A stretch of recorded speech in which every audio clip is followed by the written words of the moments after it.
हे girls, अस्सलाम वालेकुम। कैसे हैं आप सब? मैं उम्मीद करती हूँ कि आप सब ठीक ही होंगे। अल्हम्दुलिल्लाह आप सबकी दुआओं से मैं भी एकदम ठीक हूँ। आज रेसिपी के साथ साथ ना मैं आपसे हार्ट टू हार्ट टॉक करने आई हूँ। एक एक ऐसी चीज बताने आई हूँ जो हर हाउसवाइफ अचीव करना चाहती है अपने घर को देख रेख करने के बाद में। जैसे मैंने भी सारे कंटेंट क्रिएटर और इन्फ्लुएंसर की तरह सपना देखा था कि मैं भी यूट्यूब पे बहुत नाम होगा, मैं भी कुछ अर्न करूंगी।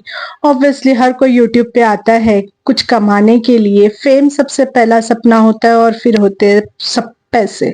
उसी तरीके से मैंने भी सपना देखा था कि मैं भी यूट्यूब पे आऊंगी, अपने स्किल को दिखाऊंगी। ऑब्वियसली बात है कि बिना दिए कुछ नहीं मिलता, तो उसी तरीके से मैं अपनी स्किल दिखाकर मैं भी कुछ अर्न करूंगी, जैसे कि फेम और पैसा।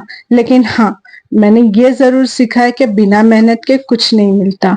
मेहनत बहुत ज्यादा है, मेहनत तो करना पड़ेगा। और सबसे पहली चीज है कंसिस्टेंसी। आज हम देखेंगे कि मतलब पीछे की हमारी लाइफ कैसी होती है, बीटीएस बिहाइंड द सीन हम कैमरा के कैसे रहते हैं। वैसे तो बहुत लाविशिंग बर्तन, लाविशिंग मसाले, सारे रेसिपीज में आपको देखने मिलते हैं, लेकिन ये हमारी नॉर्मल से जिंदगी होती है एक कंटेंट क्रिएटर की या फिर एक फूड रेसिपीज ब्लॉगर की। तो उसी तरीके से वैसे आज मैं बना रही हूँ मटर और आलू का पुलाव, और मैं आपको दिखा रही हूँ साथ ही साथ में अपने अल्फाजों से कि मेरी बिहाइंड बीटीएस वाली लाइफ कैसी होती है, बिहाइंड द सीन जो बोलते हैं हैशटैग बीटीएस, तो वो कैसा होता है। तो जब मैंने कंटेंट क्रिएशन, मेरा कोई सपना था नहीं, बट ये सपना जरूर था कि अपना लाइफ में कुछ तो करना है। बचपन से ये जरूर सोचा था। तो अब शादी हो गई, बच्चे हो गए, सारी रिस्पॉन्सिबिलिटीज पहले होती है कि फैमिली हर हाउसवाइफ के लिए। तो जब मोबाइल हाथ में अच्छा आया तो मैंने सोचा कि खाना बनाने की स्किल तो है, ठीक ठाक खाना बना ही लेते हैं, और मोबाइल हाथ में अच्छा है तो बजाय किसी और का कंटेंट क्रिएशन देखे, किसी और के वीडियोस देखे, क्यों ना हम खुद अपना क्रिएट करें, अपने प्लेटफॉर्म बनाएं और अपने लिए प्लेटफॉर्म क्रिएट किए जो यूट्यूब ने हमें दिया हुआ है, इतना अच्छा प्लेटफॉर्म। तो बस यूं थोड़ी मेहनत करनी पड़ेगी कि हमारे रेसिपीज को शूट करके हमें दिखाना पड़ेगा लोगों को। तो मैं सोची कि भाई क्यों किसी और की वीडियोस में देखूं, मैं कुछ ऐसा करती हूँ कि लोग मेरी वीडियोस देखें। तो फिर मैंने रेसिपी शूट करना शुरू किया। अब मुझे 4 साल हो गए हैं। अप्रैल में मैंने कुछ 21 अप्रैल से स्टार्ट किया था। 2021 में मैंने फर्स्ट वीडियो डाली थी अपनी। अब ये 21 अप्रैल को मुझे 4 साल हो जाएंगे कंप्लीट, 5वां साल लगने वाला है। हाँ, मुझे फेम भी नहीं मिला और ना कुछ अभी तक अर्निंग स्टार्ट हुई है, but there is a ray of hope. इंशाल्लाह एक दिन जरूर मैं भी अचीव करूंगी अपने गोल को। हाँ, यह है कि मैं कंसिस्टेंट नहीं रहती हूँ। जो मुझे सबक मिला है कि मुझे कंसिस्टेंट रहना है। पहले मुझे यूट्यूब के बारे में कुछ समझ थी ही नहीं कि कैसे मतलब शूट करना है, ट्राइपॉड लगता है शूट करने के लिए, मुझे ये भी नहीं पता था। फिर धीरे धीरे जैसे लॉकडाउन में मैंने स्टार्ट की थी कि कुछ करने को था नहीं, स्कूल वगैरह भी इतनी चल नहीं रही थी, तो वेले ही रहते थे, बस खा रहे थे अपनी जिंदगी, घर ही में गुजार रहे थे, करने के लिए कुछ खास था नहीं। तो मैंने यूट्यूब वीडियो शूट करना शुरू की। तो इतना शूट करने से पहले मैंने कुछ एक्सप्लोर नहीं की उसके बारे में, गूगल वगैरह यूट्यूब वगैरह की नहीं।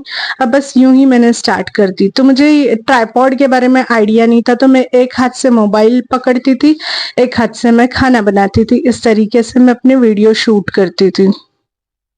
धीरे धीरे मुझे ट्राइपॉड के बारे में पता चला, मुझे एडिटिंग के बारे में पता चला, मुझे माइक के बारे में पता चला। और इस तरीके से अगर आप मेरी फर्स्ट वीडियो देखोगे और आज की वीडियो देखोगे तो जमीन और आसमान का फर्क है उसमें। हाँ, तो मैंने इससे अपनी कुकिंग स्किल तो डेवलप की ही की, मैंने एडिटिंग की भी स्किल इसमें डेवलप की है। तो कोई भी चीज, जैसे बोला जाता है कि एजुकेशन, इल्म जिसे हम कहते हैं, वो कभी भी खाली नहीं जाता। तो ये जो है मेरी स्किल डेवलप हुई और इस चीज में मैं पॉलिश होती गई। इंशाल्लाह एक दिन मुझे भरोसा है कि आप सबका सपोर्ट रहा तो मैं यूट्यूब पे फेमस भी हो जाऊंगी, और जो मेरी अर्निंग है वो भी स्टार्ट हो जाएगी।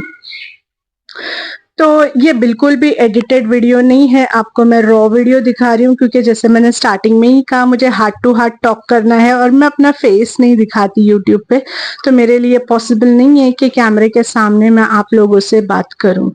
मुझे खुद नहीं पसंद है कि मैं अपना फेस रिवील करूँ, बिना फेस रिवील किए ही जब काम हो जा रहा है तो फिर क्यों इतना ये करना, मुझे नहीं पसंद पर्सनली।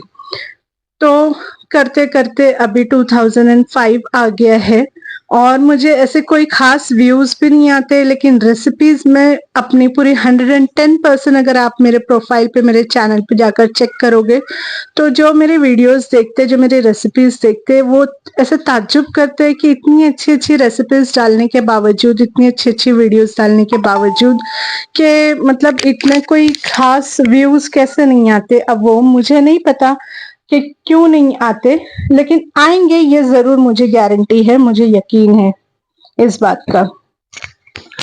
अब फिर धीरे धीरे मुझे, जैसे मैंने कहा कि ट्राइपॉड नहीं पता था, एडिटिंग नहीं पता थी, माइक लेना पड़ता है प्रॉपर वॉइस के लिए, ये नहीं पता था। उसी तरीके से अच्छे बर्तनों का भी मुझे नॉलेज नहीं था। जो मेरे घर में यूज होते बर्तन मैं उसी का इस्तेमाल करती थी और उसी से वीडियो शूट करती थी। फिर धीरे धीरे मैंने बर्तनों पे इन्वेस्ट करना शुरू किया, करते करते करते मैंने बहुत सारे बर्तन जमा कर लिए, इतने कि अब मेरे किचन में भी रखने की जगह नहीं है। तो मैंने ना एक जैसे बास्केट टाइप ले लिया है, उसके अंदर अपने सारे में शूट के बर्तन रखती हूँ। अब मेरे पास पहले एक ट्राइपॉड था, फिर 2 हुआ, फिर 3 हुआ, ऐसे करते करते मेरे पास 3 ट्राइपॉड हो गए अभी। लेकिन हाँ, मैं अपनी जर्नी को कंटिन्यू करती रहूंगी जब तक कि मैं अपने डेस्टिनेशन पे पहुंच नहीं जाती। मेरे जैसे ऐसे बहुत सारी लेडीज होंगी जो घर से ही कुछ करना चाहती है। घर से कोई रेस्ट्रिक्शंस नहीं होते, लेकिन हम लोग बाहर निकलना नहीं चाहते, अपने कंफर्ट जोन से बाहर आना नहीं चाहते, क्योंकि ज्यादा से ज्यादा हम अपने बच्चों के साथ में टाइम इन्वेस्ट करना चाहते हैं, उनकी अपब्रिंगिंग में टाइम इन्वेस्ट करना चाहते हैं, जो कि बहुत अच्छी बात है। क्योंकि बच्चे आजकल इतने जल्दी बड़े हो जाते हैं कि माँ बाप को वक्त ही नहीं मिलता उनके साथ गुजारने का। तो मेरे जैसे से बहुत सारी लेडीज होंगी और ऑब्वियस सी बात है, ऊपर वाला हर किसी के अंदर अच्छी अच्छी स्किल, कोई ना कोई काबिलियत देता ही है। किसी में कुकिंग की होती है, तो किसी में क्राफ्ट की होती है, ड्राइंग की होती है। तो अपने स्किल को आप खुद पहचानो और उसको दुनिया के सामने लेकर आओ और जरूर जरूर आपको कामयाबी मिलेगी। जैसे मुझे भरोसा है अपने काम पर और अपने व्यूअर्स पर, उसी तरीके से आपको भी ऊपर वाले के साथ साथ अपने काम पर और अपने व्यूअर्स पर भरोसा रखकर या अपनी जर्नी स्टार्ट करनी चाहिए। उसके लिए अगर कोई करना चाहता है या कोई क्वेरी हो तो मुझे आप कमेंट सेक्शन में पूछ सकते हैं। जैसे कि 4 साल का एक्सपीरियंस तो मुझे हो गया, भले मैंने कुछ अचीव नहीं किया अभी तक के, लेकिन फिर भी मेरे पास 8000 अब सब्सक्राइबर्स होने वाले हैं। सिर्फ 3 बचे हैं अभी, एग्जैक्ट काउंट अभी मेरे सब्सक्राइबर्स का है 7997। Only 3 subscribers are left to get the count of 8000 subscribers. इंशाल्लाह वो हो जाएंगे अगर आप लोग मुझे सपोर्ट करेंगे तो इसी तरीके से एक दिन 8000, फिर 80,000, फिर 8 lakhs and so on, hoping for the best. उम्मीद कभी भी हमें छोड़नी नहीं चाहिए। और सबसे बड़ी चीज जो मैंने, सबसे बड़ा लेसन अपनी लाइफ का लिया है कि हमें कभी भी सीखना नहीं छोड़ना चाहिए। जैसे कि मुझे किसी ने कहा था, किसी बड़े इंसान ने कहा था कि जब इंसान की रूह निकल रही होती है ना, तो वो भी जो है सांस लेना उस टाइम पर भी वो सीख रहा होता है। वैसे सांस लेना कोई काम नहीं होता, हम ऐसे ही सब चीजें करते करते हम लोग ब्रीथ कर रहे हैं, हम लोग सांस ले रहे हैं, लेकिन जब इंसान की रूह निकल रही होती है ना जिस्म से, तब वो सांस लेना सीख रहा होता है। जैसे करते ना, तो वो सीख रहा होता है। हमें एक छोटी सी छोटी जो मूंगी होती है ना, ये छोटा सा बच्चा जो होता है, उससे भी हमें सीखना चाहिए। ये पेड़ पौधे हर कुछ हमें कुछ ना कुछ सिखाते ही है, बस हमें सीखने की क्षमता होनी चाहिए, हमें सीखने आना चाहिए। छोटा सा जो बच्चा होता है वो भी हमें सिखाता है कि इवेंचुअली वो कैसे स्टेप बाय स्टेप अपने आप को ग्रो करता है ना। जैसे क्रॉलिंग करता है, फिर पकड़ कर चलता है, फिर खुद से चलता है, फिर जंप करता है, इवेंचुअली वो हर चीज करता है। मूंगी अपना समय से पहले खाना जमा कर लेती है ना। ताकि उसको वक्त पर उसका खाना उसके परिवार के लिए मिल जाए। कितनी मेहनत करती है वो। उसी तरीके से हमें एक छोटी सी मूंगी से भी सीखने की एबिलिटी होना चाहिए, सीखने की वो चीज़ अपने अंदर होनी चाहिए कि हम हर चीज़ से सीखें। सीखना कभी हमें छोड़ना नहीं चाहिए। तो बस यही थी आज की मेरी कहानी। अगर आपको अच्छी लगी हो तो प्लीज़ मेरी वीडियो को लाइक कीजिए, चैनल को सब्सक्राइब कीजिए और मुझे खूब सारा सपोर्ट कीजिए। बाय।